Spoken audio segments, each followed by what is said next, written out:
अस्सलामु अलैकुम वरहमतुल्लाहि वबरकातुहू।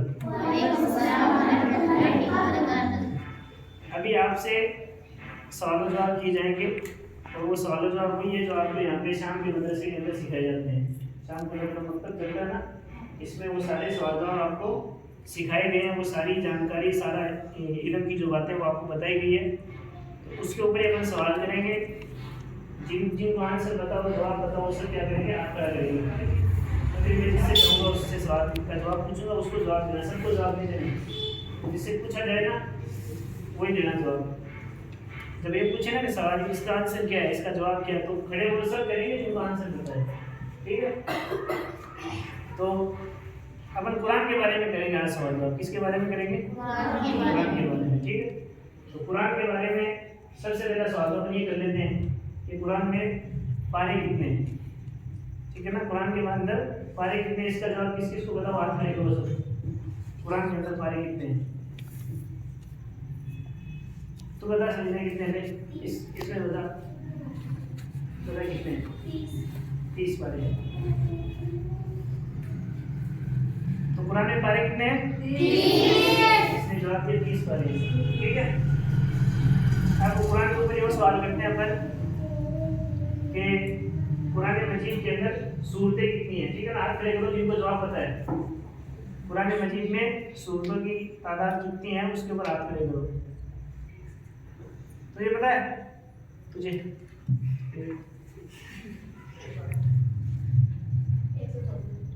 114। तो कुरान में सूरतें कितनी है? 114।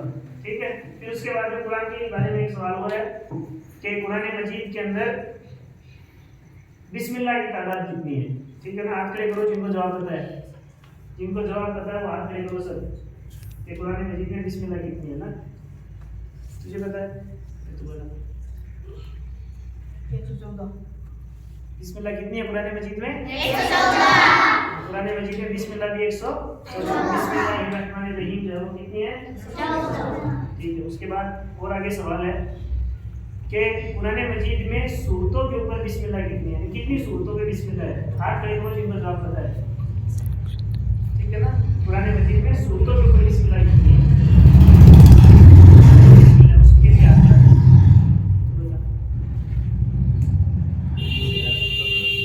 113 सूरतों पर बिस्मिल्लाह है और एक सूरत पे नहीं है।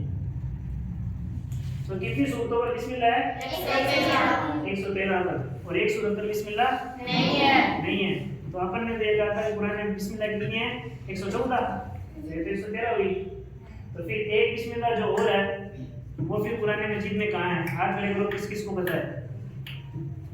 किस किस को पता है? तो तू बता, वही बिस्मिल्लाह कहाँ है और कौन सी सूरत में है और आयत नंबर कितने हैं? क्या चीज रोज करता हूँ, मेरे सवाल ले दो। कौन सी सूरत में वो बता। वो तो वो है सूरत तौबा, तो जिसके ऊपर बिस्मिल्लाह नहीं है। वो एक बिस्मिल्लाह है कौन सी सूरत में? सूरह नमल में। आयत नंबर कितना है?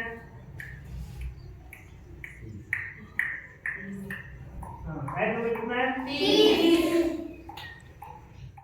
तो सूरह नमल में है एक बिस्मिल्लाह। एक बिस्मिल्लाह कहाँ पे है? सूरह नमल में। आयत नंबर कितना है? 30। ठीक है ना। फिर कुरान मजीद के बारे में एक सवाल है कि कुरान मजीद के अंदर सजदे कितने हैं। हाथ खड़े करो जिनको जवाब पता है। कुरान मजीद में सजदे कितने हैं? ठीक है ना, तू बता कितने सजदे हैं? कुरान मजीद में कितने सजदे हैं? 14। ठीक है, अब कुरान मजीद के बारे में एक सवाल ये भी है कि कुरान मजीद में मंजिल कितनी है। कुरान मजीद में मंजिल कितनी है? तू बता कितनी है? 7। तो कुरान मजीद में मंजिल की तादाद कितनी है? 7। ठीक है, उसके बाद में और आगे चलते हैं कि कुरान मजीद की सबसे बड़ी सूरत कौन सी है। आप खड़े करो जिनको जवाब पता है। कुरान मजीद की सबसे बड़ी सूरत कौन सी है? तुझे पता है? ले लो उसको, नहीं माइक उसको। कौन सी सूरत है? सूरह बकरा। सूरह बकरा। तो कुरान मजीद की सबसे बड़ी सूरत कौन सी है? सूरह बकरा। तो कुरान मजीद की सबसे बड़ी आयत जो है वो कौन सी सूरत में आपके लिए किसकी सूरत है? भाई कुरान मजीद की सबसे बड़ी सूरत तो सूरह बकरा है, लेकिन कुरान मजीद की सबसे बड़ी आयत जो है वो कौन सी सूरत के अंदर है? तो बता कौन सी है? सूरह बकरा। सूरह बकरा में आयत नंबर कितना है? 282। 282। तो कुरान मजीद की सबसे बड़ी आयत की सूरत में है सूरह बकरा में। आयत नंबर कितना है? 282।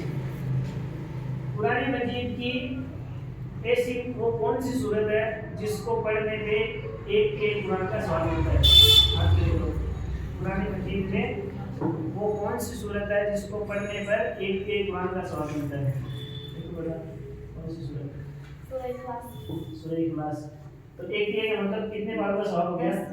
10 पारों का सवाल हो गया, ठीक है ना? एक दिए का मतलब कितने पारों का सवाल हो गया? 10। कुरान मजीद में एक सूरत ऐसी है जिसको पढ़ने पे 1/4 कुरान का सवाल मिलता है। कितने कुरान का? 1/4 कुरान का। कौन सी है तू बता? सही बता बेटा। सूरह का 1/4 का मतलब कितने पारों का सवाल हो गया? ठीक है ना? तो सूरतुल काफिरून को पढ़ने पे 1/4 कुरान का सवाल मिलता है, और वो कितना हो गया? कितने पारों के बराबर हो गया? 7.5 पारों के बराबर हो गया, ठीक है? अब ये बताओ कुरान मजीद की सबसे छोटी सूरत कौन सी है? उसके बारे में किस किस को पता है? कुरान मजीद की सबसे छोटी सूरत कौन सी है? ठीक है ना? ये तू बता कौन सी है? सूरह कौसर। सूरह कौसर। कितनी आयतें हैं उसमें? 3 आयतें। 3 आयतों वाली कितनी सूरतें हैं कुरान में? 3 ही है। कौन कौन सी? सूरह से सूरह नसर, सूरह कौसर। ठीक है ना? कुरान मजीद में सबसे छोटी सूरत है सूरतुल कौसर। उसमें आयतें कितनी है? 3। और 3 आयतों वाली कुरान में कितनी सूरतें हैं? 3। सूरतुल नसर, सूरतुल असर और सूरतुल कौसर। फिर उसके बाद के अंदर ये सवाल हो गया कि कुरान मजीद के अंदर जो 2 सूरतें हैं, कुल औज़ु बिरब्बिल फलक और कुल औज़ु बिरब्बिन नास, उन दोनों सूरतों को एक ही नाम से बुलाया जाता है। उन दोनों सूरतों को एक नाम से बुलाया जाता है। वो नाम कौन सा है? ये तू बता कौन सा है? क्या नाम है? मौज़ूद।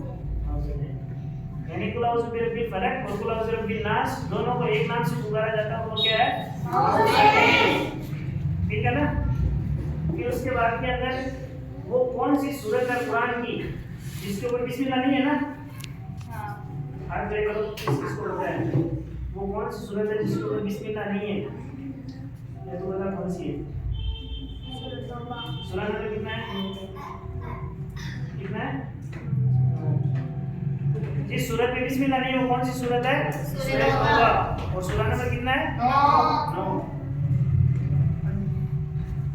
और कौन सा सवाल है इसके ऊपर? सजदे हो गए ना? वो तो अभी कराया मैंने, उसके अलावा और क्या सवाल है? सारे हो गए। तो ये कुरान के बारे में इतने सवाल आपको मैंने याद कराए ना, इतने रोज पढ़ाए जाते हैं ना आपको। तो ये आप इतना अच्छे से ना इनको ज़हन में दिखा ले एकदम। ये इतने आपको कुरान के बारे में आने चाहिए, इतनी बातें कुरान के बारे में आनी चाहिए। आ गया समझ में? ठीक है।